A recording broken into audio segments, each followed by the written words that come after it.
Cool Hand Podcast, something you got to deal with. Welcome back to the show. We have a triple OG. What are you talking about? When I'm just giving you triple OG. Okay. This is honor and respect. Okay. We have forget that. We have a quadruple OG. Thank you. In the building. Is this your fourth appearance or third? This is, okay, 4P, Yeah. excuse me. So, triple OG, who I honor and respect. Thank you. A lot of these people don't know who you are. It's been a while. It's the last time I was on. It was during the pandemic, 2020. Yeah, it's been too long. Please reintroduce yourself. Sure. Hi, my name is Micah. I really like clothes, and I'm here to talk about how sick my brain is. Big Micah. You want to know?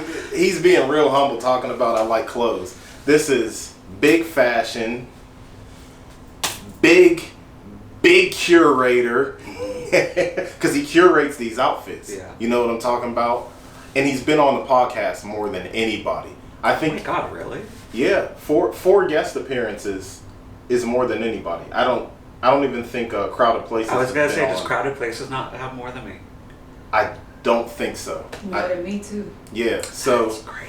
Micah's been with us since the SoundCloud era. When the Cool Hand Podcast first started, I was recording and uploading on SoundCloud, and we didn't have the production. You can't see what's going on here, but my price went up. Recording in the closet with sock mics. Pretty much. Yeah. Pretty much. Like he's been here from the start. So welcome back and thank you for coming on. Thank you so much for having me again. Of course, and we have my wife. She serves as like the Joe Budden podcast has. She's the executive producer. Yeah, the parks guy who's like you don't see him on the camera. So yeah, go ahead. What's up, Kayla? You're back there. She's not on camera. What's up? What's up? Welcome back to the show, Kayla. So, Micah, as you've mentioned, you are into fashion. Yeah. And we're going to talk about how sick your brain is, but not only your brain, ours as well. We all got issues. But let the people know, because some people listen on SoundCloud, but you can also watch the Cool Hand Podcast on SoundCloud. Not SoundCloud, I just messed that up, fumbled. You can also watch the Cool Hand Podcast on Spotify with full video access. So check out the Cool Hand Podcast on Spotify, Apple Podcasts, and YouTube. Cool Hand Podcast, something you got to deal with. Now, Micah, you got some, it's a Fabio Foreign song called Big Drip. And you have Big Drip on today. Let the people know what you got on. Give them a rundown, please. It's not that complicated of an outfit today. Hat was a gift. This is a Margiela sweatshirt. Pants, I don't know, can they see it? A little bit. Pants are engineered garments, and shoes, if I can get them in the frame, are Rick Owens. Yes, sir.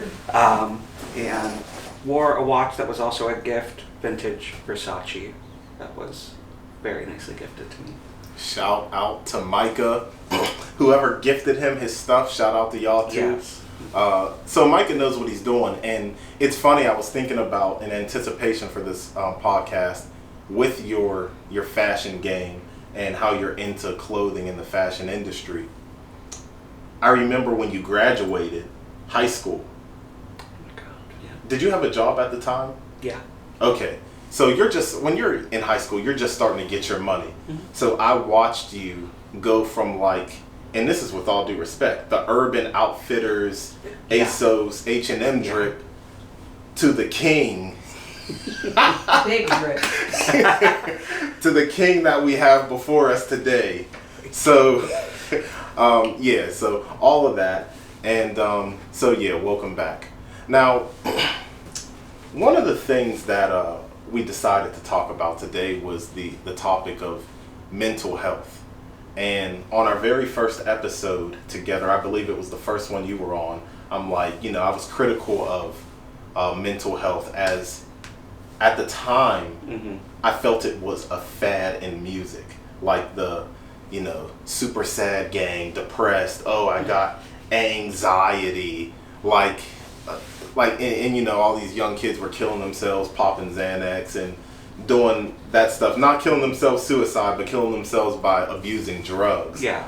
And I didn't like the way it was affecting music because it was promoting drug abuse. Because I'm sad, I'm gonna pop a Xan, I'm sad, perk 30. I don't like that. I don't like when people influence people the wrong way. Mm-hmm. So I still stand on that when it's used as a fad. But regarding the topic of mental health, it's a it's a real thing. You know, my wife's into it in the sense of it's not as if it was like, you know, I sound extremely shallow. But this is okay. We're working on it. This is why you all are on to talk about this specific topic. Now, what is your history when it comes to the topic of mental health? So I excuse me. I wasn't really diagnosed with anything until I was a teenager. When I was 15, we figured out that I had depression, followed by anxiety, and both of those have just kind of been with me my whole life ever since. I'm sure if we look back into my childhood, it could have been like, oh yeah, he definitely has this, but it's just it more manifested during my teenage years. Okay. So how did you deal with it before being diagnosed as a teenager? And how did people take you? How did you take yourself? I think people just thought that I was like quiet and that I was just shy, when really I was just like not really there, and like it was so removed from what was going on in my life and like so in my own head, and under this belief that like I didn't like matter, and that like I, in the grand scheme of things, like I didn't matter because I'm just one human being. And I took that idea such to heart because I think everyone's thought that before, that like I'm one person out of 8 billion, like what does it matter what I do? But I really thought, I'm like, I am one person out of 8 billion, it does not matter if I like am alive or not. Dang. Okay. So and at what point did you get to having your parents, guardians, or yourself go to seek professional help to see what's going on with me? It wasn't until I was 18. 18, okay. Yeah. So we knew I had depression when I was 15, but I refused to get on medication because I don't want to not be me. I don't want to be turned into a zombie and blah, blah, blah, which medication does not really do any of those things as long as you find the right one.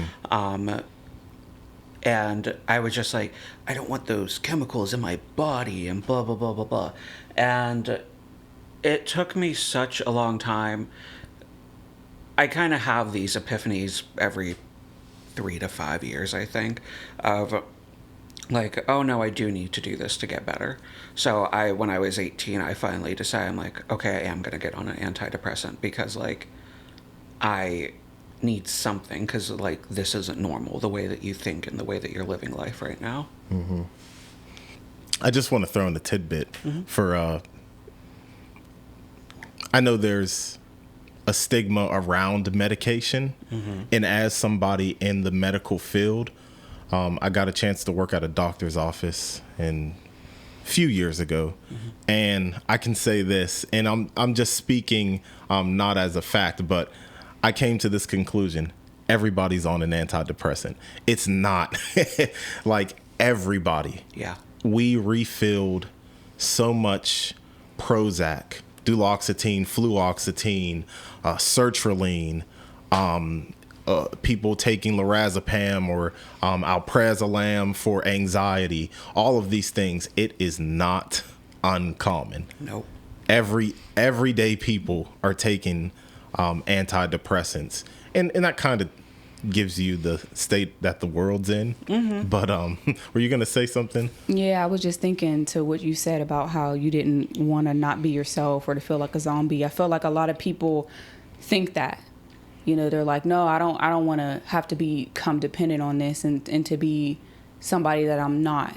But the reality is, when you are depressed and you're struggling with anxiety and depression, you're not yourself because you're a version of yourself that is distant and disconnected, and your mind state isn't healthy enough for you to be able to be your fullest self and to do the things that you love. So in reality, to find a medication that is good for you and will help you to balance that mental capability is the opposite. Yeah, 100%. You're 100% right.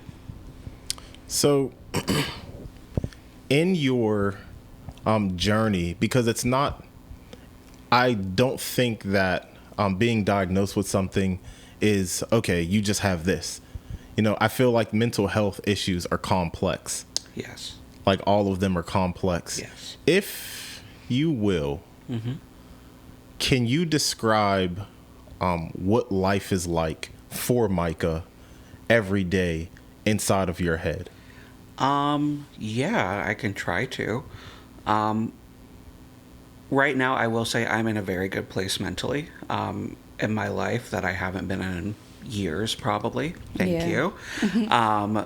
But when I'm not like this, the day, I mean, for what it was for a long time, I will say within the past year, you wake up and you just stay in bed, and I have no motivation to do anything. I'm not going to move.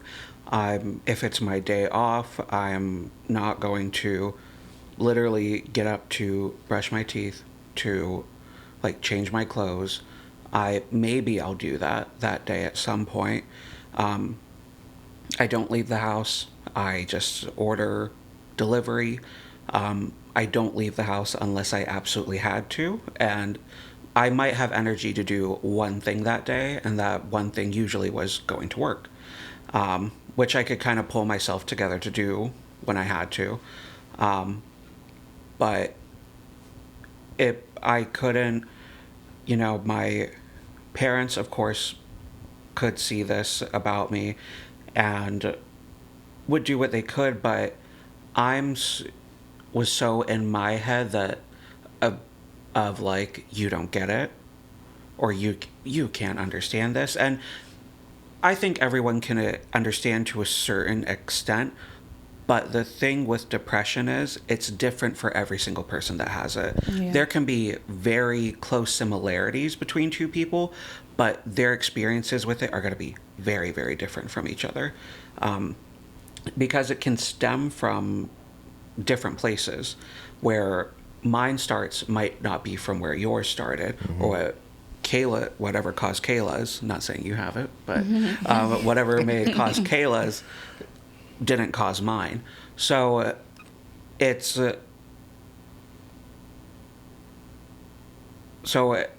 just difficult to kind of for people to understand that, even other people, because I have other friends who have depression or other mental illnesses, and they'll be like, oh, I understand. I'm like, well, do you though? Because you have a different reference point than I do. And I was just so in my head about it for such a long time. Like no one understands it. No one can possibly understand it. And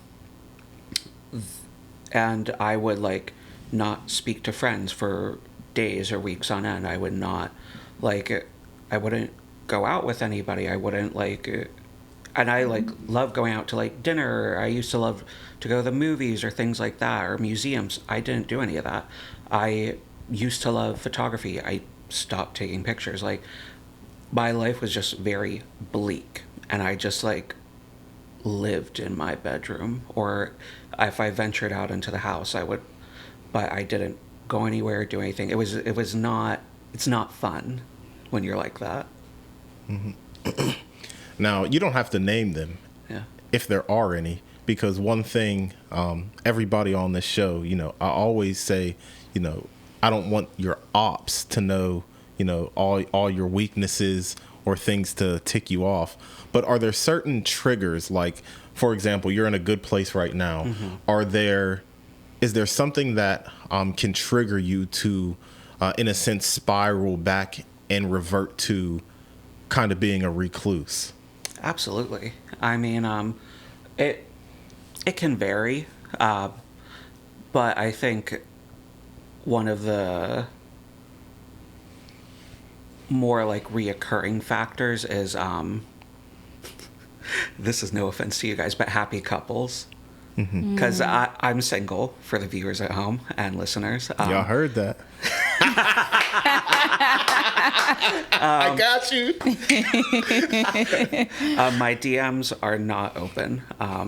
They are private. I will have to screen everyone that comes through those. Kick back, yeah. But yeah, that's one thing. Just because I am a very like loving person in a way, and when a lot of my closer friends are all in relationships that they've been in for a while, and I feel like the odd one out sometimes, and that wasn't really like my trigger in high school, because like everyone's just kids, it doesn't really matter. But going through adulthood, and you see friends start to get married, you see everyone in these long-term relationships, and then you're just sitting there. What's the saying? Always the bridesmaid, never the bride. Yeah. So that's one thing that can do it for me. I think just if I think about like, and also just if I get too much in my head about any like past mistakes I made, because I'm extremely critical on myself. If I start focusing on that too much, I'm done. Like, you'll see me in 2 weeks, maybe. Like, got you. Yeah. So stuff like that. So I have a follow-up question then. So it's really good and it's healthy for us to be able to recognize those triggers. But when you do find yourself in that position or in that mentality, what do you do to stop yourself in the tracks? Do you stop yourself? It kind of depends. Sometimes I can stop myself. Sometimes I can't. But that's because I don't know how to necessarily turn it off. Yeah. Now, within the past 2 months, I've been going to the gym. I've been getting out more and just trying to be a human being. Yeah. So that kind of helps. Like, I enjoy going to the gym now. I'm like, okay, I can go do this. This is at least something that will get me out of the house for at least an hour. Maybe I can go get lunch somewhere afterwards and do that. And that will at least, because I have to be more present in those moments or I'm going to like fall off the treadmill. So like I have to stay focused on something. Whereas if I just stay in the house, I just stare at four walls and like doom scroll through TikTok for hours. So I think so physical activity and also just being aware, saying something, honestly, to be not even like I can say something to my parents or just saying something to friends, just be like, hey, I'm not in a good mood right now. And you don't necessarily have to get into it every single time, but just putting that out there when it's appropriate, not like being a terrorist on the vibes or anything in the group chat. But like, hey, I'm not doing good right now. I'm not feeling like myself or I'm not happy right now. Just kind of voicing that is very helpful. Yeah, that's important. Yeah. Not only for you, but of course for the other people too, because now they understand maybe they can help or maybe they can not help, which would help. Yeah. And I mean, I know that there are people that are going to listen to this or watch this. They're going to be like, he's such a liar. Because I don't take my own advice. Like, I'm saying that, and I do that sometimes, but 90% of the time, I don't say anything. I have to feel my feelings, but I have to remember that I can still let people know I'm doing that instead of just completely, like, disappearing from the face of the earth. Mm-hmm. I know Kayla, when you get in a rut, I think on the topic of friends, you know, having friends being there for you, if you can and if you're willing, you can discuss how friends, having good friends, can get not only you but anyone out of a bad place. Definitely. Yeah, that has been something that I found to be really crucial for me personally, because when I'm with my friends that I trust and I love and they make me feel comfortable, it's like there's that piece of me that drifts away when I'm feeling lost or, depressed or down. I can be with them and not necessarily have to, spill all my guts and, and my heart out to them, but just to be around them in that comfortable environment and feel safe, just helps me, gives me enough energy, enough, to get me through, ground me, kind of like refocus. And then a lot of times we find that our friends are going through the same thing, and if not the same thing, something that holds the same amount of weight, if that makes sense. So we can laugh together, we could cry together. Sometimes we be ugly crying and sometimes that's what we need. But I think that is important, because when you're feeling depressed and you feel alone, your first instinct sometimes is to isolate yourself, and that's the worst thing to do. So friends have, and I'm a pretty private person when it comes to certain things. Like, I like to let people know what I want them to know about me. But you kind of have to have a person or two, or however many you're fortunate enough to have, to be able to be vulnerable with, in order to actually benefit from that. That's real right. Absolutely. Thank you. Thank you. So, what, Micah, what other releases? Because I always resort back to the fashion game with you. How does that, or does that help you in times of distress?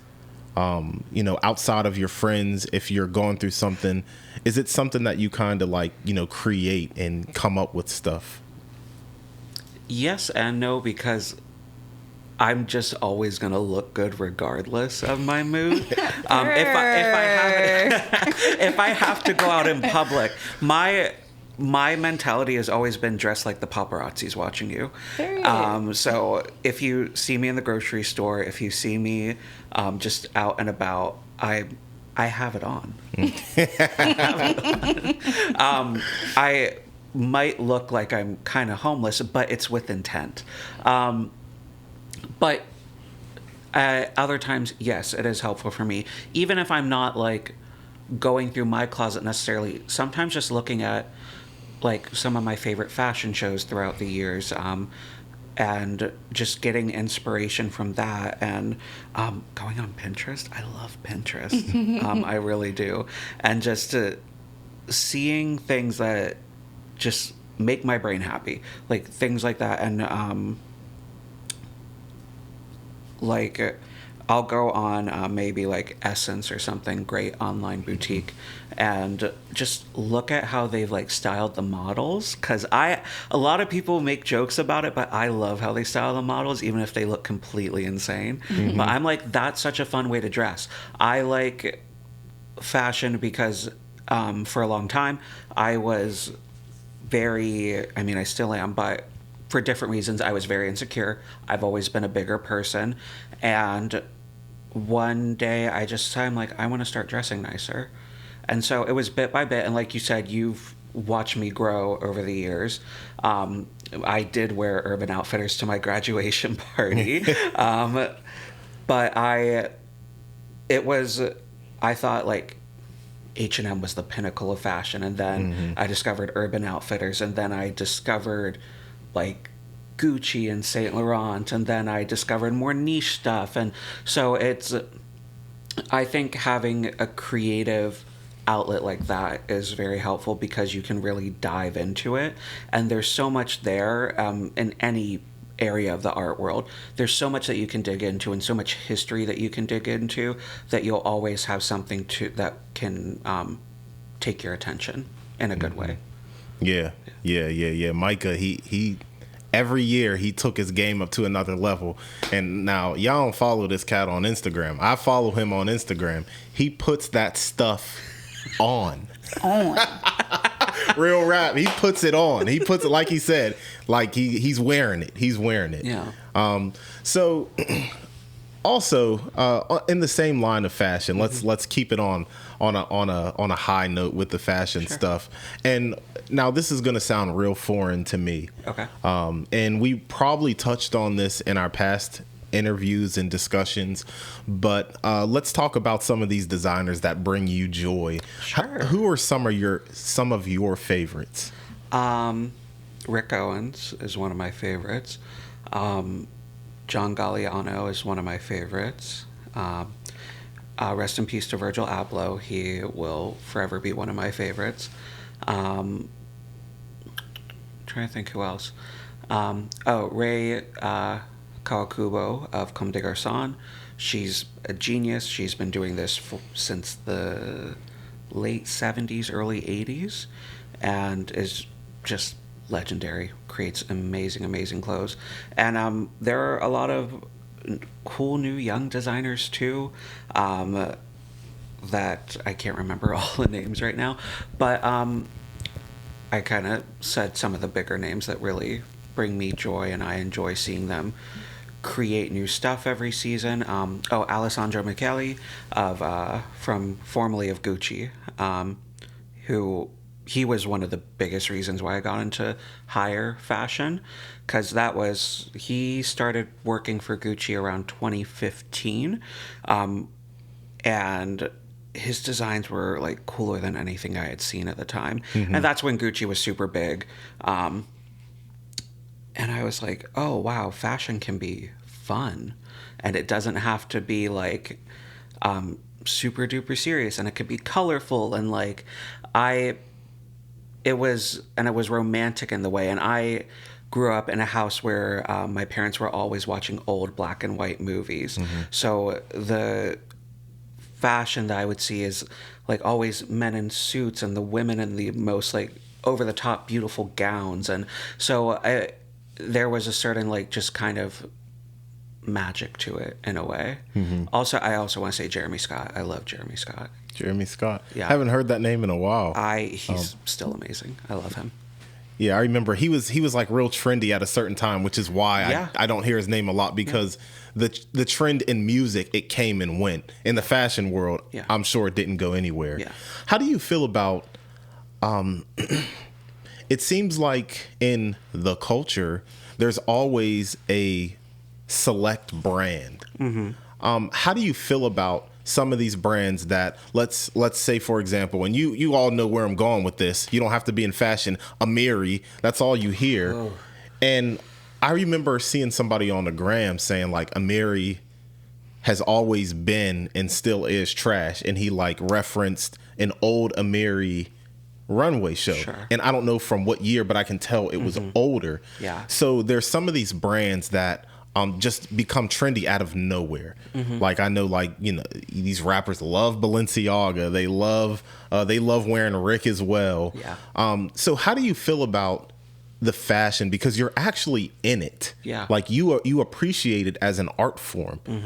And then the guys who just came up on some bread just get it. How do you feel about some of these high fashion brands becoming quote unquote trends? You know, it's I'll speak to Amiri first because you said that first. Amiri is, you know what, I sell their stuff. I don't hate all of their stuff. Some of it is good and the quality is good. A lot of their denim they make in-house. It's not like pre-made fabrics that they just got out of a factory in Italy. So, however, you have all that money and you choose to make like trendy clothes is the issue. There is good stuff. I think I can I could probably go to the Amiri store and put together a non-awful outfit.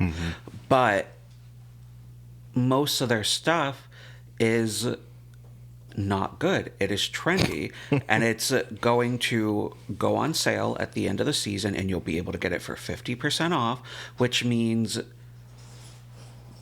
whenever I see that, it means that people are buying this brand for the name.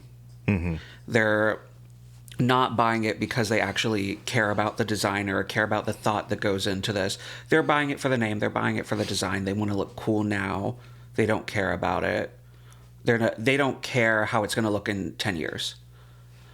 Which, but I mean, Balenciaga is another one you mentioned. I feel like Balenciaga doesn't. I mean, they do, but they don't count in that vein. I know there was some recent weirdo activity. There was some stuff going on there recently in the past few months. I don't have a problem with Balenciaga. I've loved their past collections. I think their designer is really smart.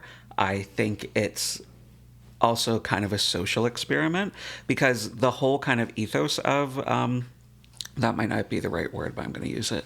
I don't know what it means, so you can use it all you want. Fantastic. Works for us. Yeah. The whole thing with Balenciaga, the designer, he kind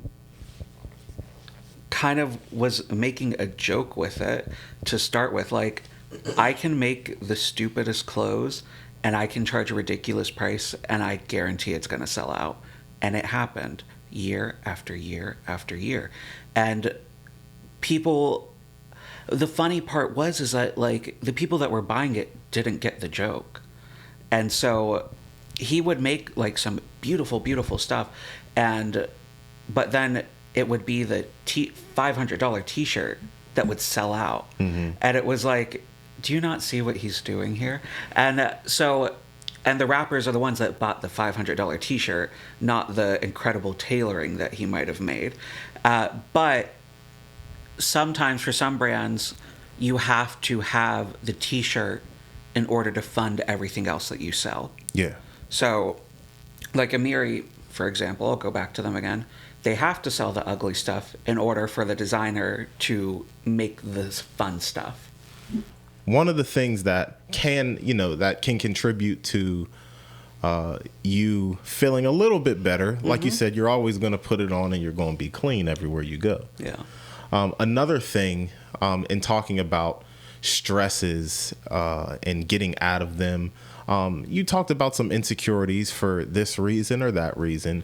And when it comes to appearance, you're Micah. You're going to look good anyway, but there's always something to enhance our physical appearance. That's why we brush our teeth. Well, that's a health reason too, but that's the reason why we do a lot of things that we do.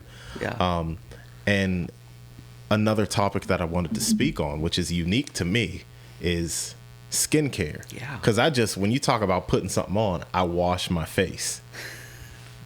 And it stops there. Yeah. Now I use an exfoliating scrub because it's a little better for when I shave. know, right? Good job, Kayla. Yeah, she had nothing to do with it. Actually, I did. You kind of do. I did because I know you I brought it to your attention, but you happened to find a really, really All good right. one on your own. Now so we get we'll to let you bully have him that. for the next hour. I you know introduced what? you to the need. You know what? My loving wife is absolutely correct. Thank you. Push that knife. Yeah, she's correct. Yeah. I consider me being checked because I wanted to take all the credit, but she did introduce me to exfoliation. When I first started having to shave, Yeah. I ain't know nothing about it. Like, I just shaved, and then I started, like, my skin used to be good. Like, I drink my water and stuff, but people would say, your skin is so clear, blah, blah, blah. What do? Wash. But that's not the same for everybody. Just washing your face with any soap isn't the same for everybody. So talk to me about enhancing your skin and how you got into skincare. Sure. I think it did, going back to our original topic, it did kind of stem from my mental health, because I needed to give myself some kind of routine because I didn't have one, and I was like, okay, I need something that I will commit to doing every single day.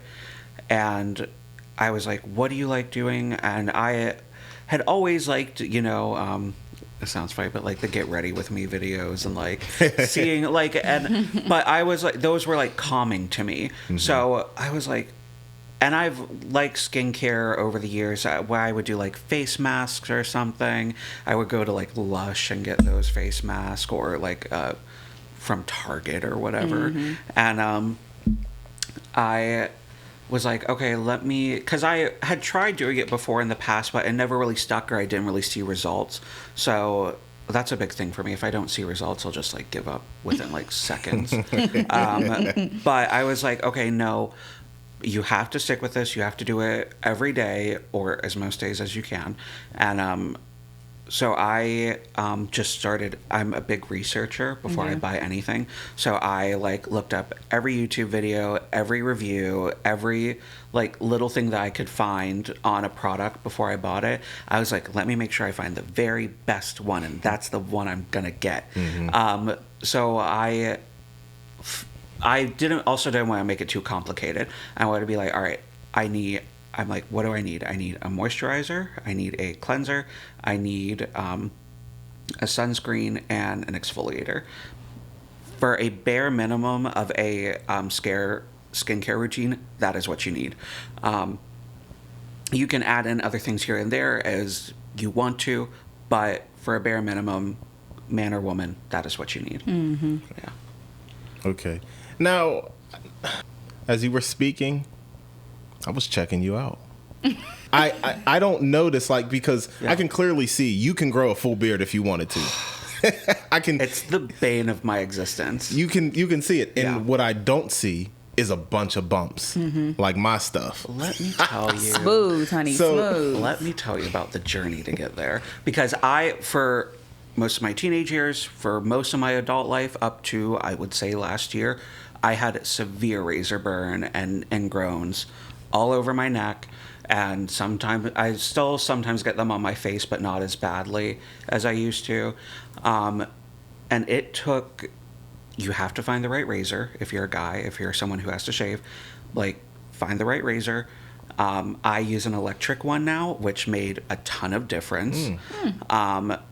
And also finding the right products. I would say a moisturizer probably is what helps the best with it.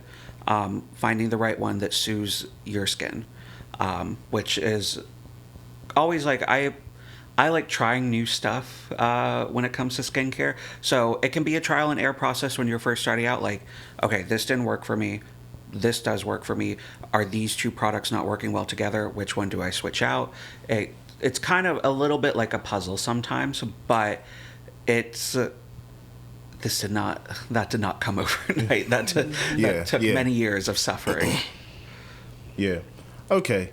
So let's dive a little deeper. Kayla, you can throw in, because I know that you have your own routine too. You be putting on the stuff before bed. Rose oil or rose water, whatever. It's actually just witch hazel as a astringent, but okay. Yeah. How do you feel about that, Micah?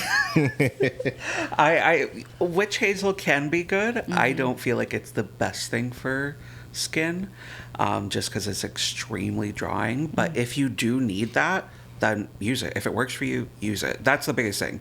If it works for you, use it. Like, I'm not going to sit up here and tell people to go get La Mer, go spend $1,000 on this cream that might not work for you, because that's stupid. Don't do that. Find what works for you. Find what works for you in your price range. Yeah. Mm-hmm. I just wanted to give you a little bit of grief because I saw your face. I'm actually ready to put on my big girl pants and get a different toner. Okay. I'm actually, once this runs out, I might not even wait until it runs out. I really want to get the Ordinary's glycolic acid. I have it at home. Do you want it? I mean, we'll talk later. If you want to give it up, we'll talk later. But can you inform me, what is your skincare routine, Kayla? Well, okay, so I'm still working on it. I'm devising it. But what I found for me, first of all, I have combination skin, but mainly oily. Yeah. I would say. I really only get dry for some reason, like behind my eyebrows, a little bit on my nose. Everything else is pretty much just oil. Okay. So, Can I interject? sure. No. What is combination skin? So combination means you have oily and dry skin. Okay. I have combination skin. I would say it definitely leans more oily, like Kayla, but I do get like more dry patches on my cheeks here and on my neck. Okay. Whereas like my nose, my forehead get very oily. Gotcha. But some people are just oily all over. Some people are super dry, where they're like borderline have eczema. Yeah. So yes, those are And- the 3 skin types. And then some Thank you. people are just fortunate to have skin like you, Quentin. And Well, not under here. I'm gonna have to start. Well, there's also that's just the thing, normal. though. Yeah, you're Yeah. just normal. Yeah. I've from observing you, your skin is just very normal. Now, if you weren't having razor burn or anything like that, you wouldn't have that under your chin. You know what I mean? So like your skin is very, from what I've observed, it doesn't seem to be oily or dry. Yeah. He just puts lotion, shea butter on his face and he's good. There you go. But as you were saying, combination skin, Yes. oily, dry, Right. your skincare routine. Thank you what for I- educating me. Yeah, I mean, I've struggled with acne for a long time. Like, when we were dating Q, like, I look back at those pictures and I'm like, the amount of pimples and scarring that I had on my face is unreal. Now, however, though, my under eye was looking good. I don't know how to get back to that.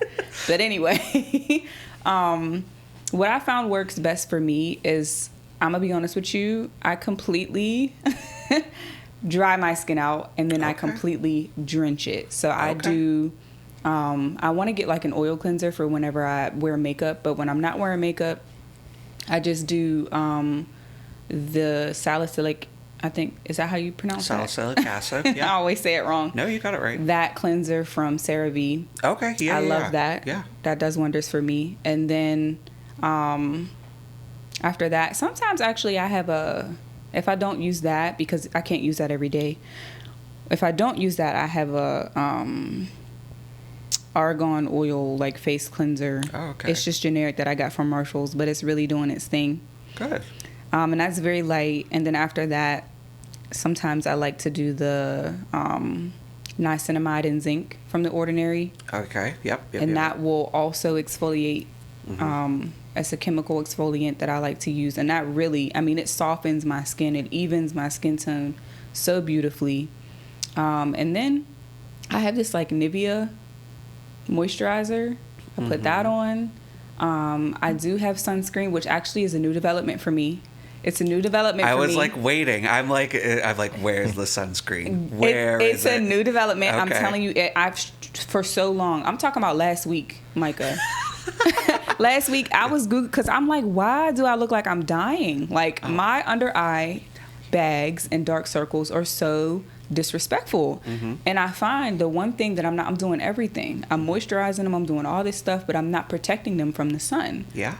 So I'm telling you, I've been using sunscreen for like 3 days, and already I'm looking like I'm glowing in these streets. Yeah. Like, That's the biggest thing. And that was the hardest thing for me, too. Yeah. Was committing to sunscreen. Because I'm like, I don't want to do this. Yeah. I don't want to do this every day. I don't like how it feels. And I found that a lot of sunscreens also broke me out. So it was a process of finding the right one for me. Which one did you get? so like I said, I'm growing right now. Actually, I didn't buy one specifically for my face. Oh no, yes I did. It's the, I don't know what it is, actually. I can't think of the name. I know what it looks like. It's Hawaiian. Oh, Hawaiian something. That brown stuff. It's the light skin bottle. Yeah. Okay. light skin bottle. Check this out, because I'm not in the know here. So, Yeah. are you telling me that you put on sunscreen every day? Yes. Why? Because the sun is the most damaging thing to your skin more than anything else, and it's the only true. I mean, everyone has an anti-aging serum or cream or whatever. The only true proven anti-aging thing is sunscreen, because the sun damages and ages and wrinkles your skin. If you've ever seen someone who is a like habitual tanner, and not someone who like goes to tanning beds, like someone who lays out, by the time they're 50 they look 80. And Like a raisin. yes, like completely wrinkled. They're tan, Yeah. but, and I mean, skin cancer runs in my family. But I mean, it's also, my family is older, and they're also from a time where sunscreen was not as prevalent. And the sun is great for you, has many benefits, but unprotected and with a lot of exposure to it, that can develop as well. So doesn't matter what race you are, you should be wearing sunscreen every single day. Every single day, unless you plan on going out at night and you're at home all day. Yeah, absolutely. But even on like an overcast day, the sun is still out. Yes. The sun Yep. is very much still active. Even if it's snowing, like if I'm like leaving the house just to go to the gym or run to the grocery store, I might not put it on if that's the only thing I'm doing that day. But if I'm like going to work, or I know I'm gonna be out and about during the day, I definitely put it on. Yeah. Interesting. So I've always subscribed to the idea of wearing sunscreen in the summer. Sure. When the sun's out. And I have some autoimmune issues, so I need to put sunscreen on.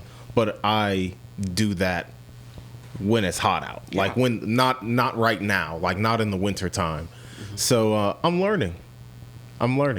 Sunscreen. Wonderful. I'm just still not going to learned put a it on lesson. every day. I'm going to tell you the truth though, because that's okay. let me ask you this. How much do you put on? Because Not a lot. sunscreen is thick. It doesn't have to be necessarily. The brand that I use, I really like it. It's We're just going blank today. yeah, we are. It's Super Goop. Oh, that's the one I wanted to try. I really like it. I use their mineral version. Yes. So there's a difference. There's mineral and there's chemical sunscreens. Yeah. You're thinking of chemical sunscreens. Minerals are not as, for me personally, are not as like extreme. I use one that's actually pretty. They have one that's like close to my skin tone, which is kind of cool, and it's like mattifying. So as someone who gets pretty oily on the forehead and on the nose area, it's very nice to have because it diffuses that a good bit, and my skin just looks a little bit more like, I don't want to say clear, just more Even, maybe? even. Yeah. Yes, which is really nice. And like once it's on, you don't know it's there, because I'll say for black people, we can have a thing called white cast, or if you have darker skin, if you're a person of color, you can get white cast, because a lot of chemical sunscreens have that like extreme white tint to them. So, and it can make you look washed out and super pale, and that's not something you necessarily want. So again, it's just about finding the right product for you. Yeah. Now, Kayla, I know, as you mentioned before, you have a history of acne. You know, you talked about it when we were dating. You know, looking back, I don't remember you having a bunch of acne when we were dating and all that. But the point is, That's so sweet. How cute. I'm just being honest. You have the history. Now, did you have a history of acne? I mean, as much as any teenager, I Okay. think. I don't think I didn't have to go on Accutane. Like, I Gotcha. was not like that.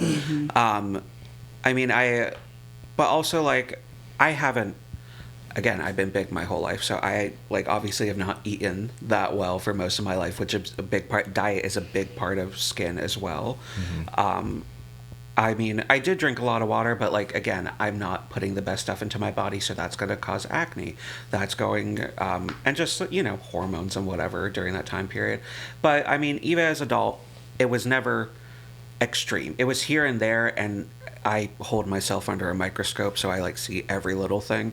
But I never was, like, severe or anything like that. Gotcha. Yeah. So the skincare was more, like you said, from the jump, it was aimed for having a routine, something to Yes. do to keep, you know, some kind of structure, even when you're Yes. down and out. Yes. Now let's spin the block. I Let's spin the block back on our beginning topic, because everything that we talked about contributed toward making you feel better. Some things that can help here and there when you're in a rut or having an episode, because clinical depression is that you live with that. Yeah. But when you're down in the dumps, having like an episode or down in a rut. Yeah. So with all these things being said, if you can remember when you were at your lowest, where you're at right now. Yeah. I don't want you to talk about you at your lowest. What can you tell yourself, or what would you tell yourself right now when you were at your lowest? Get a grip. Like, I mean, it's honestly, it's so much of, for me personally, so much of my thought patterns when I'm that down and in my like worst, it's so irrational and doesn't make any sense. It might make it the most minute amount of sense, and I just run with that little bit. Like, everything else points to it not being true, but I take the 1% and just like run with that small idea, and my brain just like loops it over to me over and over and over again. And it's really, and I can't say all the times what just like takes me out of it, or what will bring me out of it at that moment. But it's usually like, maybe I'll finally talk to someone, or something will happen, or the sun comes out. Right. Like, I'm like, I don't want to die. It's just dark outside. But no, I mean, I've gone to like, Western Psych, which is one of the mental hospitals here where we live. I've had to go there before for thinking I'm going to kill myself, because when I think I just turned 19 maybe. And I've had, I laugh at it because I think it's funny now, and people are going to be like, you shouldn't laugh at that, that's so dark. But I'm like, I've had so many friends who have like helped me not kill myself, and like over the years. And but the difficult thing is that my brain is so broken, is that when people tell me they love me and they care about me, I don't believe it. Most of, like, right now I'll believe it because I'm like stable, but when like I'm in those moments, or when I'm like not like this, I'm like, I don't believe it. Why are you saying that to me? Why would anyone care about me? Like, that doesn't compute to me at all. And I think a lot of, for people who may not have mental illness, that doesn't like what do you mean? What do you mean? I'm like, humans are kind of built in with this innate instinct to survive and to want to live. And when you're someone who is depressed, or if you're someone who, I won't say for every depressed person, but for some who may be a little bit more extreme than others, you don't have that. You don't have like a will to live or want to live. And it just kind of, again, it varies. Like, where I'm at right now, I'm fine. Of course I want to be alive. It was beautiful today. I'm glad I was alive today to see it. But there are other days where it's like, I don't want to do this. It's not even that I necessarily want to, should I say unalive myself? Will the video get taken down if I... I don't know. We'll find out. No, we'll find out. Go ahead. If it's not even that I would actively try to kill myself, it's that I'm like, I just want to like fall asleep and like never wake up and things like that. So yeah, I don't even remember the original question. I think I just started talking. Just talking about getting a grip, Yeah, and you what I would expanded tell on myself. that. Yes, Yeah. But what it comes down is like, good God, girl, get a grip. All right, now that brings me to something else. How did you manage through the pandemic? Awful. Okay. No, like, it was not good for me at all. Like, I'm an introverted person to begin with, but looking back now, I wish I could go back. Oh my God. Didn't have to go to work. Didn't have to deal with people. Oh my gosh, Facts. it was amazing. But in the grand scheme of things, it was not good for me, because I'm already a very introverted person, but I was forced into isolation, and I couldn't like go see my friends. I couldn't go see family members. My grandmother ended up getting cancer during that time period, and I was not able to see her until the day she died, which was very unfortunate. So it also like robbed me of part of my 20s and my youth, and I'm never going to get that back. Kayla just made a face at me like she completely gets it. Yeah. Like I should have been like, I think, how old was I when the pandemic started? I think I was 21 maybe. So I lost my year of being like 21 or 22. And like when I should have been like having all this fun with my friends, and we should have been enjoying our time with each other, and then like we had to spend it all like maybe playing video games together or on Zoom, and like not actually being able to live during that time period.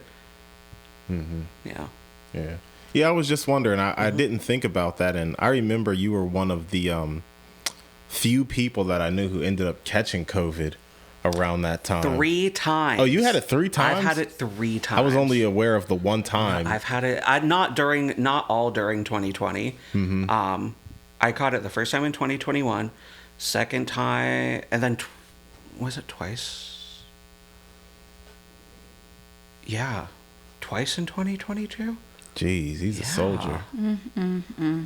And I'm vaccinated, and I'm a good person. Like I'm a good person. I'm not like out. I was not out wilding like doing crazy stuff. I like am very cautious. My parents are older. I don't want to get them sick. Right. So yeah, it was upsetting. I every time I get sick now, I think I'm like it's the 4th time. Yeah. I remember when you had COVID. It must have been that first time. Yeah. Must have been the first time. I'm like, dang, man, that's messed up. Because at the time, it was still like not many people I knew were catching it. And if they did, I didn't know if they had it. Yeah. You know, so, you know, you're in my congregation and everything. So, of course, you know, I'm a little more tuned in with other people's affairs. Yeah. But I'm like, dang, I felt bad for you. Yeah, I mean, that was when it was still kind of scary, too. Yeah. It was early 2021. It was before the vaccine was released to my age group, so I wasn't able to get it, and I was working at the time.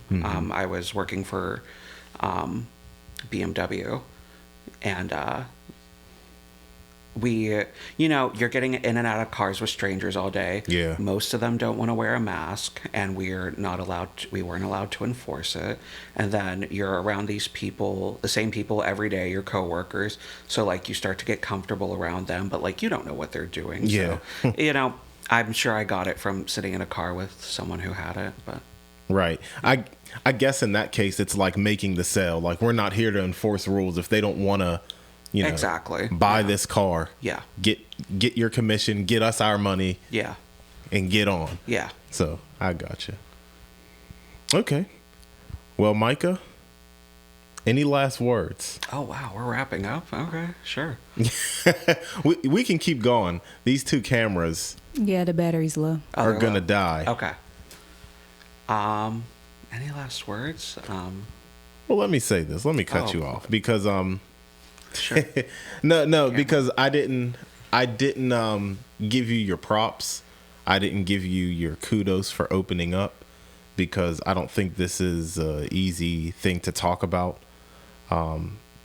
So thank you for coming on. Yeah. And this isn't the last time we're going to see Micah. Nope. This is allow him to reintroduce himself at this point, but there's a lot more things that we can talk about in terms of creativity.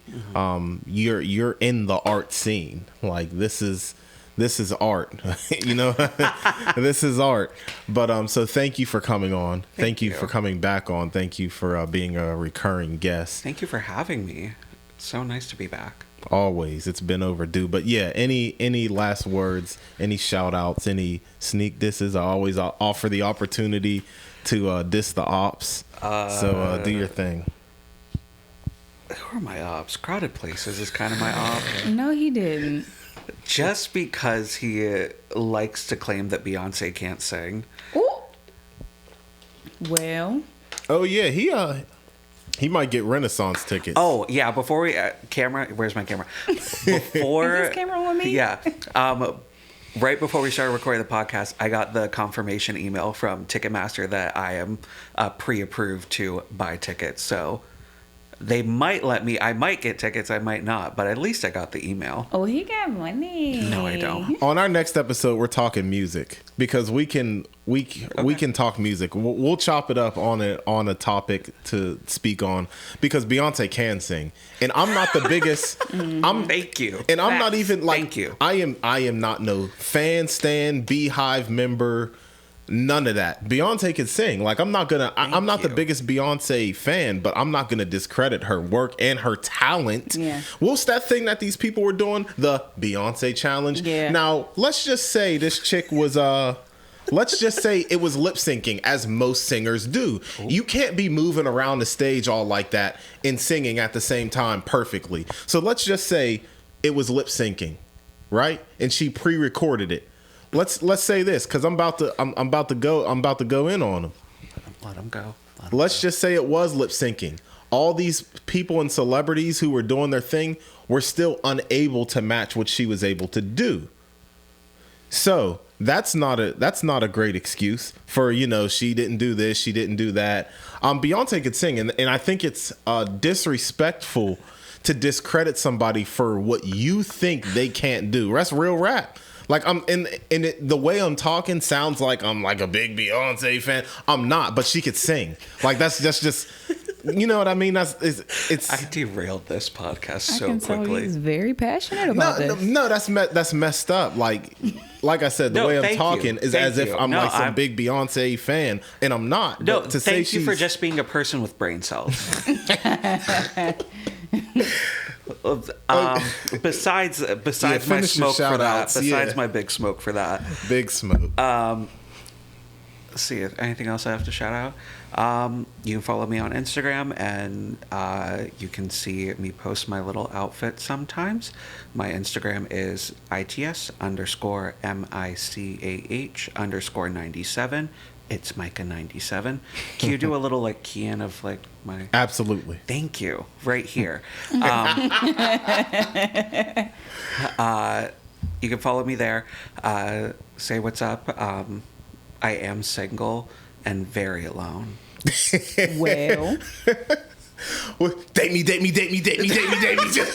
on.